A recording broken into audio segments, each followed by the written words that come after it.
Hello everyone, StealthyShiroean here, and today I'm bringing you my review of Trek To Yomi. Leonard Melancholic and Flying Hog Studios developed and released Trek To Yomi in May 2022 with Devolver Digital acting as the publisher. For any Humble Choice viewers, you would have received this game in the August 2023 bundle. Trek To Yomi is a 2.5D action side-scroller following Hiroki, a samurai who ventures into the Japanese underworld known as Yomi, trying to find himself as he struggles with his inner demons, and, of course, hacking and slashing his way through tons of enemies. Its beautiful visual style makes this game immediately stand out, but good looks aren't everything. Starting with the graphics and presentation, Trek To Yomi creates a relatively unique style inspired from old samurai movies, most notably being Akira Kurosawa's work. This monochrome appearance is very cinematic in both actual cinematics and the gameplay itself. The game constantly changes the angles of the camera, making it seem like a viewer watching a scene rather than a player controlling a character. They created something visually distinct and great to look at, although this style comes with a couple of caveats that didn't translate well to the overall experience. The decision to only use monochrome colors created problems for traversal, since it wasn't always well telegraphed where to go. Part of this was because they wanted the players to try to explore the levels to find hidden areas, but at the same time it was also a bit tedious to try and figure out where I could walk and where I couldn't. The lit path was usually the marker the game would use to direct the player, but this wasn't always the case. Subtitles could also be an issue. Since many of the backgrounds can have a lot of bright white light in them, and the subtitles were also white, this made it hard to read at times. The audio is great here as well in all aspects, sound, music, and the voiceover. 己が大将かもしくはただの手下に過ぎぬか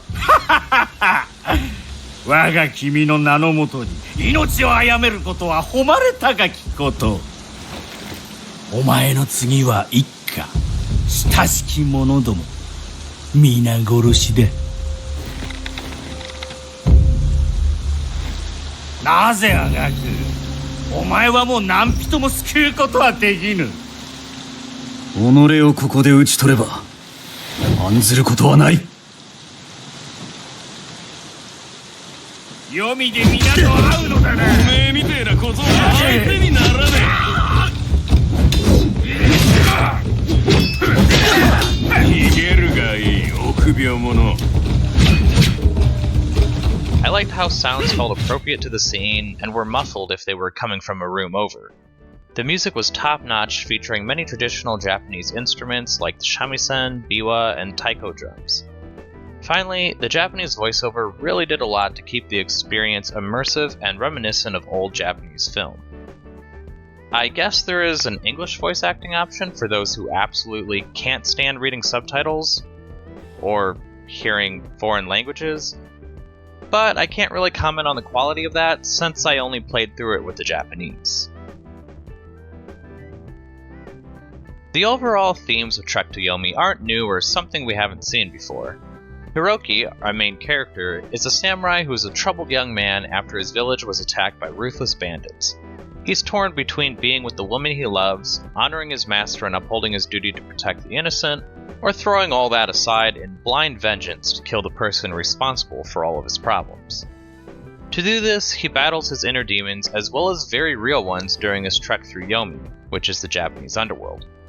To be honest, I went into this game blind and didn't know that this would have any supernatural elements to it, despite it clearly saying so on the Steam page. So, I was surprised with its inclusion, and I think this supernatural twist really makes it stand out a bit more than a grounded in reality telling of a story like this. Another thing that really surprised me was the narrative giving me choices to make to determine the ending. These choices revolve around the three different foci pulling at Hiroki's mind, being the aforementioned love, duty, and revenge. It's not much, but it does seem to change some of the dialogue and definitely plays a part in determining the final ending. Obviously, it won't be on the same level as a game built around a branching narrative, but I felt it was a welcome addition that could offer players a reason to replay it. The gameplay is where the shine starts to rub off and reveals some of the problems underneath. First, Exploration is a bit light here, with very linear progression through each level, which is fairly standard for the genre. However, I did wish there was a bit more freedom to explore these beautiful environments. Not really a knock on the game, but more of a personal feeling. That aside, I didn't much care for the constant change in how Hiroki could move through each level. Sometimes he was able to move up and down along the Y-axis, and other times he could only move horizontally like a traditional side-scroller. This made it hard to determine where he could move, and I wish it would have been more consistent. I think the one thing a full range of movement did for the player is let them know they weren't going to get attacked because fights only ever happened in a 2D escape. Combat is hack and slash with minimal tactics, but I honestly felt that some of the fights I got through were because of luck or the AI being stupid. Hiroki can do a light and a heavy attack, and block or parry an attack depending on the timing. Eventually he gains the use of 3 different supplemental ranged weapons that could be useful in a pinch. In addition, as players traverse the levels, they'll come across health and stamina upgrades to make Hiroki more resilient in battle, as well as new attack combos that could be used on his foes. However, I found the combos to not be applicable in most situations. Either I wasn't pulling them off properly, or I was just button mashing and managed to pull off a combo. It was never really clear when a combo was performed. Much of the time I felt there wasn't a large enough opening to perform a combo before getting attacked and getting knocked out of it.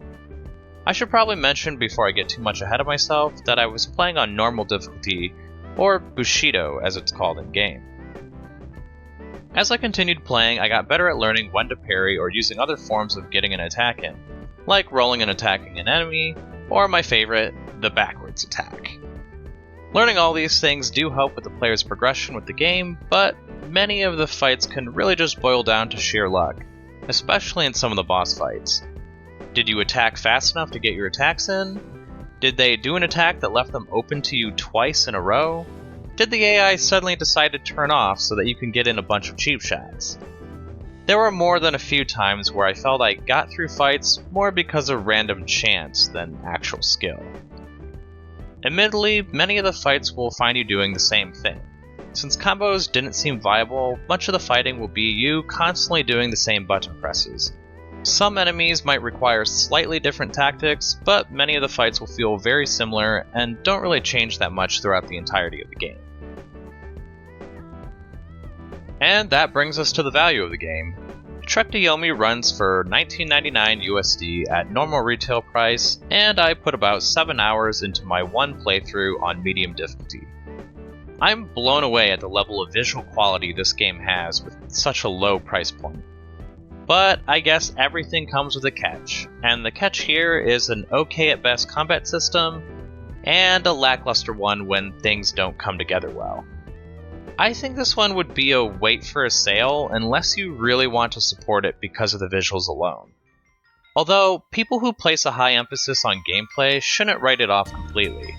If the game originally attracted you because of the Kurosawa-like graphics, but the gameplay is leaving you on the fence as to whether to get it or not, then just pick it up when it's on sale.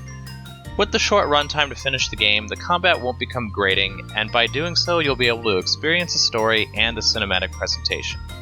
That said, I think it makes it really hard for me to want to play through this again, especially on a harder difficulty.